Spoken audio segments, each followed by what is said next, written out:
Hello, everybody. Welcome back to Once Upon a Story with your host, me, Harley Lynn. This is a podcast where I'll analyze characters' behaviors from books or movies or shows and how it impacts, and sometimes I'll also include songs to dive further into a character if need be. Disclaimer though, I will be talking sometimes about mental health, but I am no expert. This is just purely observational and opinion based content. So, without further ado, if you all would care to join me as we crack open these stories and dive into the world of storytelling and beyond. Hey, everybody.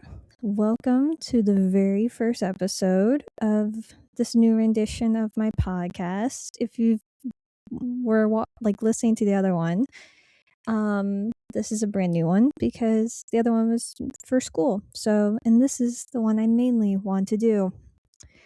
So, welcome. And this episode, which will be corresponding with other episodes in the future when future seasons of a show come out, we're going to be diving into the character Luke Castellan or Castellan. I say Castellan. But we're going to be diving into Luke Castellan from Percy Jackson and the Olympians, written by Rick Riordan. And we're also going to be diving mostly into the show Counterpart. So let's get into it. And I will be releasing these in parts. So this first episode is based off of season 1, book 1. So let's dive in and get into the Lightning Thief. Now, if you don't know the books and you don't know the show, which I 100% recommend going to watch the show and the books, they're both completely different than the other. Luke Castellan is a beloved character by most and very hated by the rest because he is, I wouldn't say he's an anti-hero, but I wouldn't say he's a villain either, and I wouldn't say he's a hero. Sorry, I get a sip of water. But yeah, so he is a demigod, half human, half god. His dad's Hermes, the god of thieves and travel, and his mom is a mortal. Her name is May Castellan or Castellan, and she has this ability to see through the mist, which is basically hides the mythical sort of world from other everyday mortals. So, as a baby, when Luke was very young, his mom, since she has this ability, she wanted to become a replacement oracle for the Oracle of Delphi. But because of that reason, she ended up being cursed. And since they were at Camp Half-Blood when this happened, it kind of triggered Luke a little bit. As a baby, he ended up crying and because he didn't know what was going on.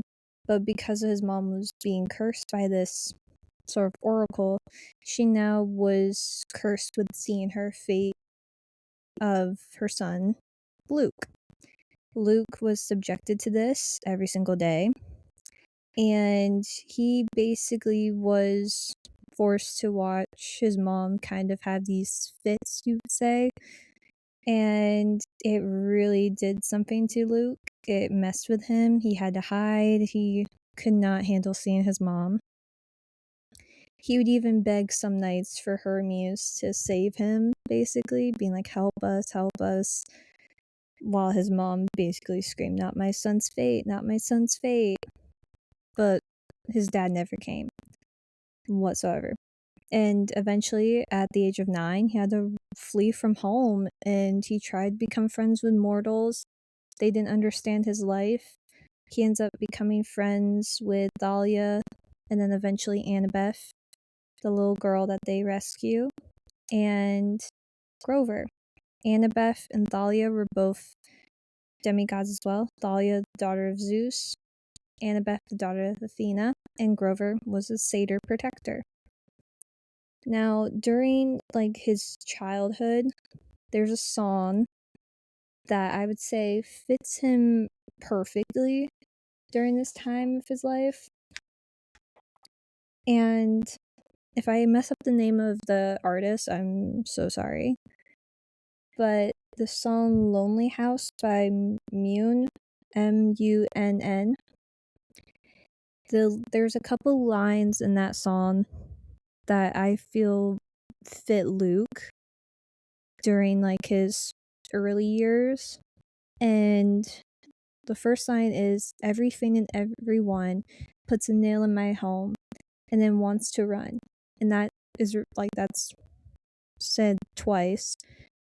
And then there's another line where, "My life is a lonely house I hate. I hide in the rooms to numb the pain." Now, those lines, specifically the first one, I believe to be kind of associated with Luke trusting his dad, but his dad ends up hurting him in a way because the gods can't really be with their kids. So his dad ends up hurting him more than he would like. He ends up trusting his dad because later on, his dad gives Luke a quest. Luke goes on this quest at 17, but he finds out that it's a quest that Hercules has already done, and Luke is angry, he's confused, he wanted his own quest to kind of, get praise from his father basically. But on this quest, Luke ends up getting himself hurt. He ends up with a scar caused by a dragon, the dragon Ladin, who guards this tree with golden apples. And when he failed this quest, he went back to camp and was just received so much pity by the gods. And, well, not by the gods, but for what the gods made him go do. And he failed at it. So he basically was just pitied by everybody at camp. So, and he also ended up, prior to that, before he went to camp, he arrived with Thalia and Annabeth and Grover. They were being chased by monsters, and Thalia ended up perishing to protect her friends.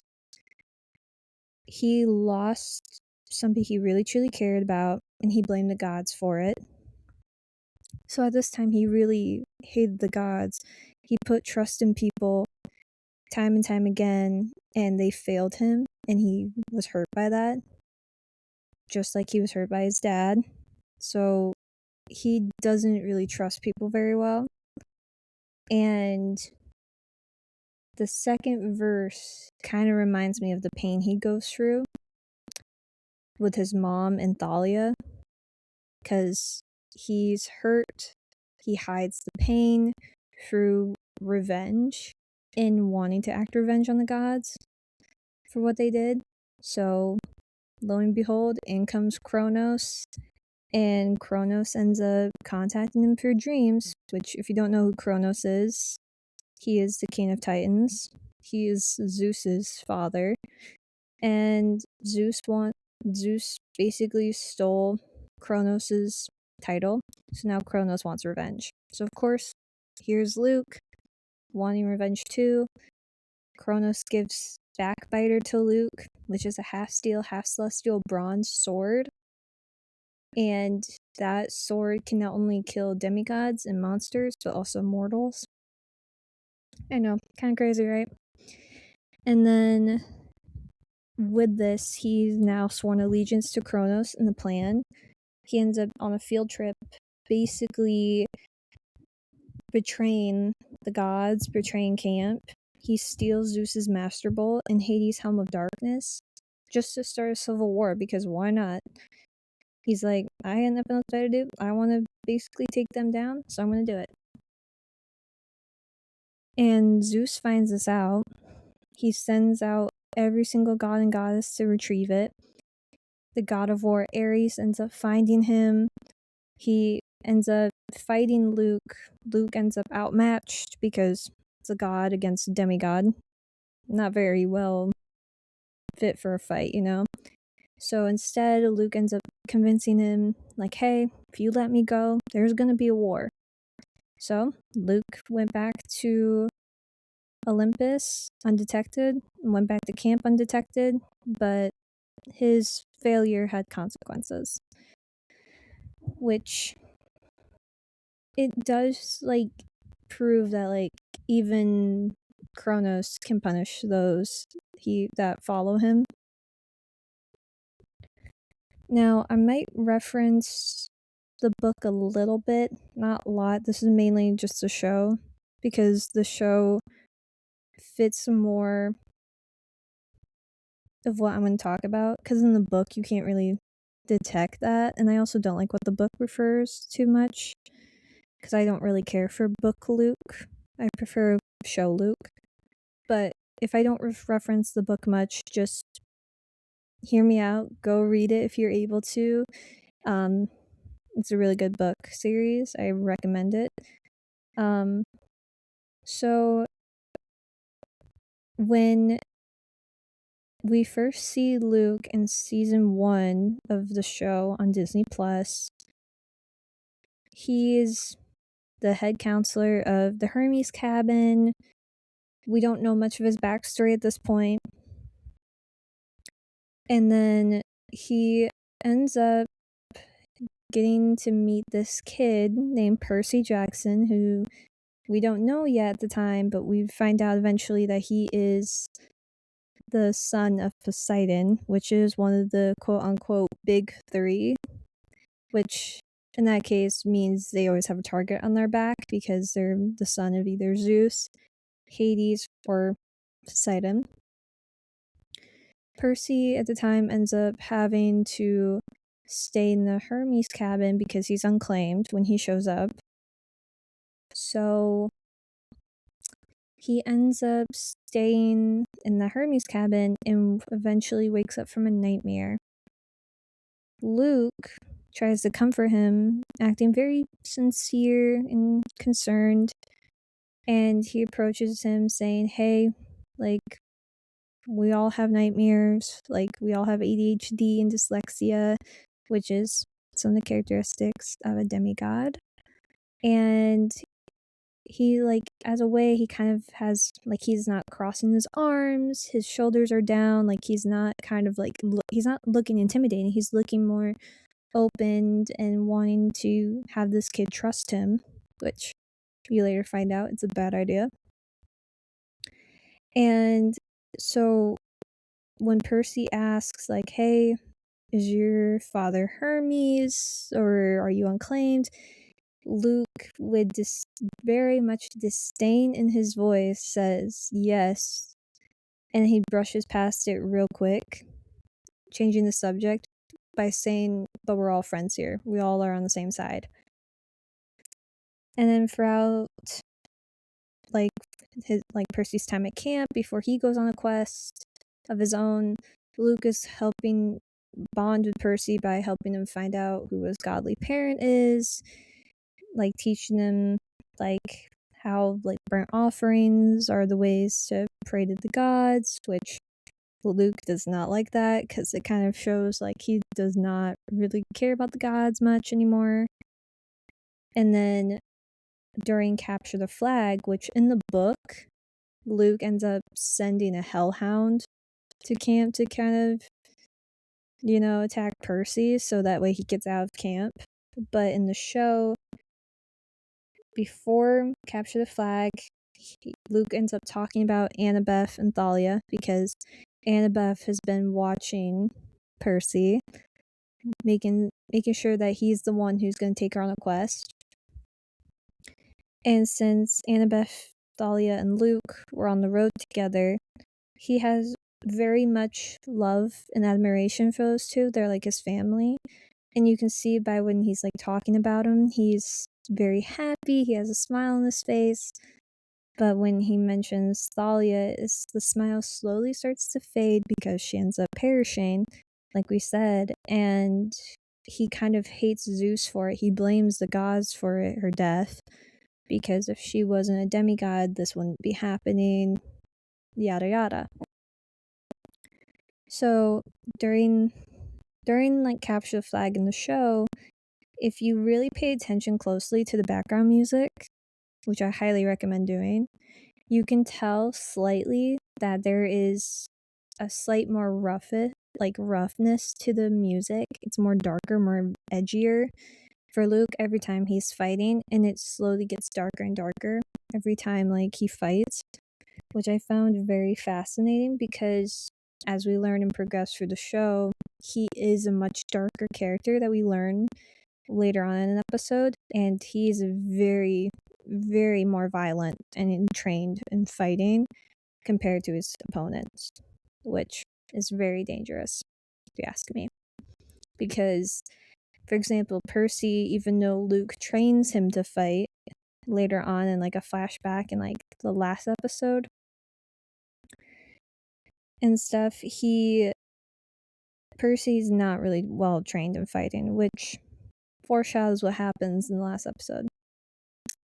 And eventually, at the end of Capture the Flag, Percy ends up getting claimed by Poseidon, but the show's camera pans to Luke's face, and you can just see Luke taken back, and he kind of starts shifting on his feet and taking in very like sharp breaths because he's nervous, and that kind of shows like, okay, he might be hiding something, but as the audience, we don't know.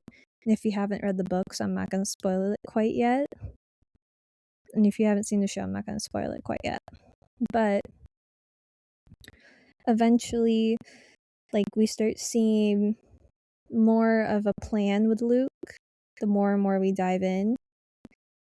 And like in episode 3 of the first season, Percy is granted the quest to go to the underworld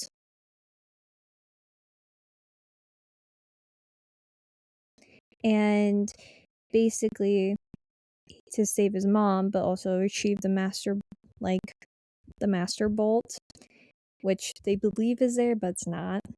And Luke comes to Percy's cabin. He gives him these shoes that were gifts from his dad. He demonstrates them by saying Maya, which is Hermes' mom's name, and also could reference like Luke's mom's name as well. But when he says they're a gift from my dad, he has that disdain in his voice because he really, like, Percy doesn't know this is like not a good subject for him, but yet he's still struggling. So, like, Percy's on his quest, Luke's at camp, like, all this is going down. Luke is trying to get followers while he's at camp because he's on this mission for Kronos, trying to start a golden age. And during an Iris message to camp, Percy and Annabeth find Luke and Chiron, who's a centaur, and he's like the camp activities director. And when he's like, everybody's preparing for war, he's like, Chiron's busy, like, what do you need? And they're like, we found out who stole the Master Bolt. Luke fidgets in fear, his eyes open wide, and he's like, really? Who? And his voice goes up when he says that, which is a sign he's hiding something. And why he says that, and he's trying to convince him, like, oh, it's Clarice, like, she's the one. Annabeth is starting to catch on to something that, like, oh, maybe he's lying, but she doesn't call him out on it because she doesn't want to believe it. Because, again, she grew up with Luke practically. She knows him longer. So it really hurts her in the end when in episode 8 she finds out something that it's not pretty to find out. So Percy ends up returning the Master Bolt, saving his mom. He ends up going back to camp after basically surviving Zeus on Olympus. And Annabeth and Luke go to take him to Hermione's cabin, saying, like, why is Clarice still here? And they're like, well, we can't confront her yet because it would send everybody into a full-on, like, riot. But later on, after fireworks and after the campfire, we'll take her into the woods and confront her. So, with that in mind, Luke ends up tricking Percy. He ends up taking Percy to the woods, saying, okay, we're gonna meet Clarice, which is a lie, just to get Percy alone. Luke, once they're alone, Percy's like talking, yapping about the prophecy coming true. Luke's like, no, it hasn't, like not all of it. And Percy's like ranting off all the stuff that's come true. And he gets to the part of his prophecy that says, and you would be betrayed by the one you call friend. Luke literally goes quiet. He looks like directly at Percy. His eyes are kind of like not open fully wide, but they're kind of like teary-eyed and looking kind of shocked. He kind of shifts a little bit nervously. He takes in like a sharp breath before he says, I didn't think you'd give Grover the flying shoes. I didn't think you'd give them to Grover to wear. And Percy takes a step back. And Luke is like trying to convince him. He's like, I am your friend, Percy. None of this is meant to hurt you. I swear. And like Percy's like, this is all Kronos that you're talking, because like Luke's going through his plan of like, okay, this is what's happening. Like, I'm trying to restart Golden Age. The gods have lived in this whole high and mighty world for so long. And it just isn't for him, you know? So eventually, like, they start fighting. Because Luke is trying to create a portal for them to be on the run. And Percy's not having it. He's like, this isn't right. This is Kronos talking. And eventually, Luke is a little heartbroken, but once Percy mentions, like, again, because Percy doesn't know about Luke's dad, even Annabeth said to him when Iris messaged him and Percy was gonna ask, like, hey, like, we're gonna go meet your dad. Annabeth stopped him, saying you can't mention, like, his dad around Luke because Luke will go insane, which is what he does in this fight. He ends up getting mentioned of Hermes, and Luke just is like no. Because Percy's like, I met your dad. Luke gets angry. He's in a full fit of rage and begins to fight Percy like there's no tomorrow. He's like basically trying to kill the kid. And through that, like Percy's like trying not to hurt him because he doesn't want to hurt Luke. He doesn't want to fight Luke. So what happens is during the fight, Percy ends up accidentally hurting Luke, which she's like, I'm so sorry, I didn't mean to. Percy's like so remorseful. Luke ends up slicing his arm and basically has Percy on the ground about to run him through with a sword, because Luke is just like, okay, if you're against me now, then you're against me and I'm gonna take you out, because like I tried to recruit you, that's originally what I was gonna do. Now Luke is just like, I'm here to kill you, which is not okay. Like, it's not. Hold on, I need to take a sip of my drink really quick.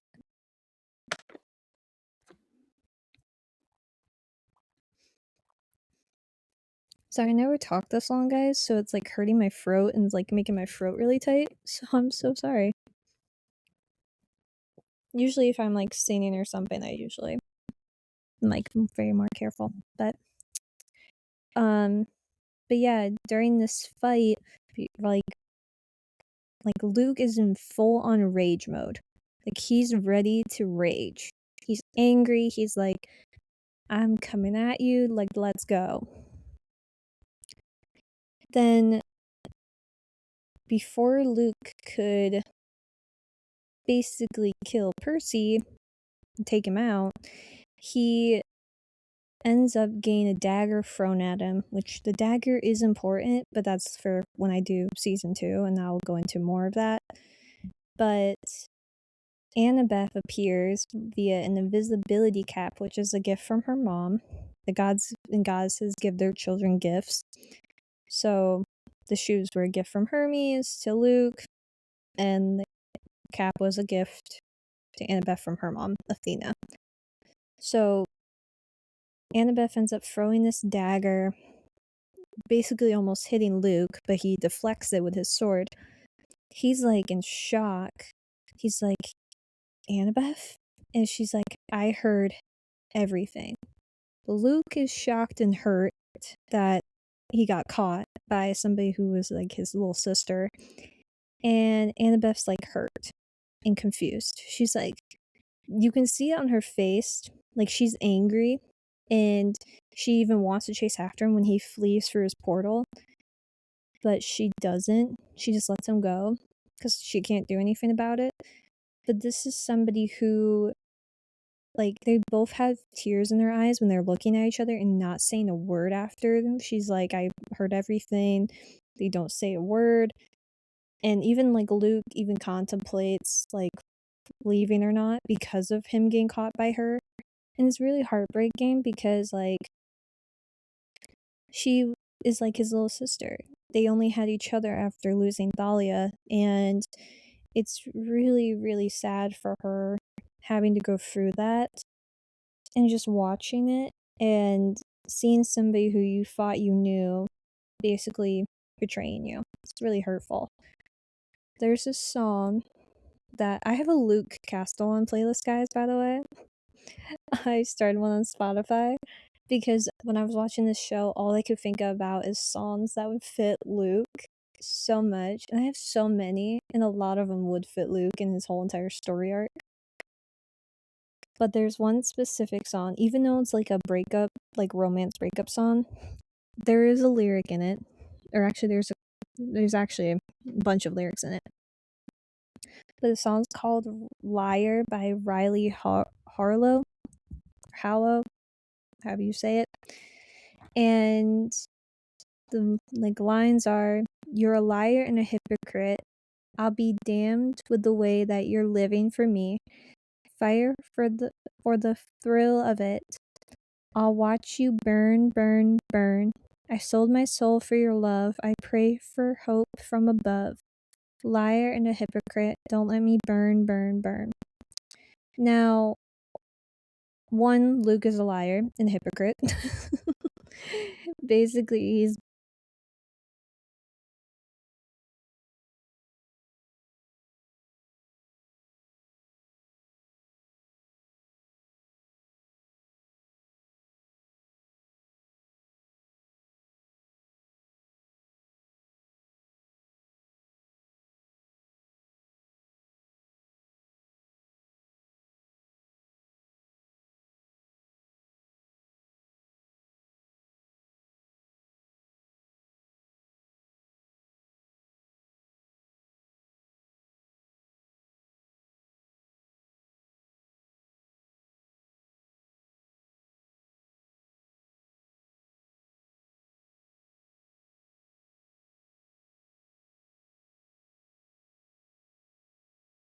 Alright, are we back? Sorry, guys.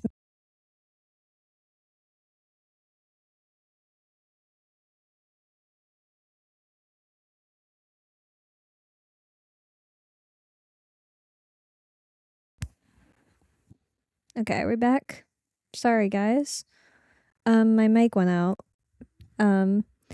But those lines from that song, I truly believe that even though it's a breakup song, he lied. Like, it applies to Luke because he lied about working for Kronos. He lied to Annabeth the whole entire time. He basically hid everything from her while still pretending to be like there for her. He loved her, she loved him, she trusted him. He betrayed that trust, and now she's looking at somebody who's not even somebody she knows. which is very, very heartbreaking in the end, because when you watch that scene, all you see is heartbreak, and it's so sad for her. Like, it's so sad. And like this whole entire arc of Luke, which as the show progresses, I will get into more about it. And the main question that I'm gonna answer at the end, was Luke manipulated or was he a manipulator?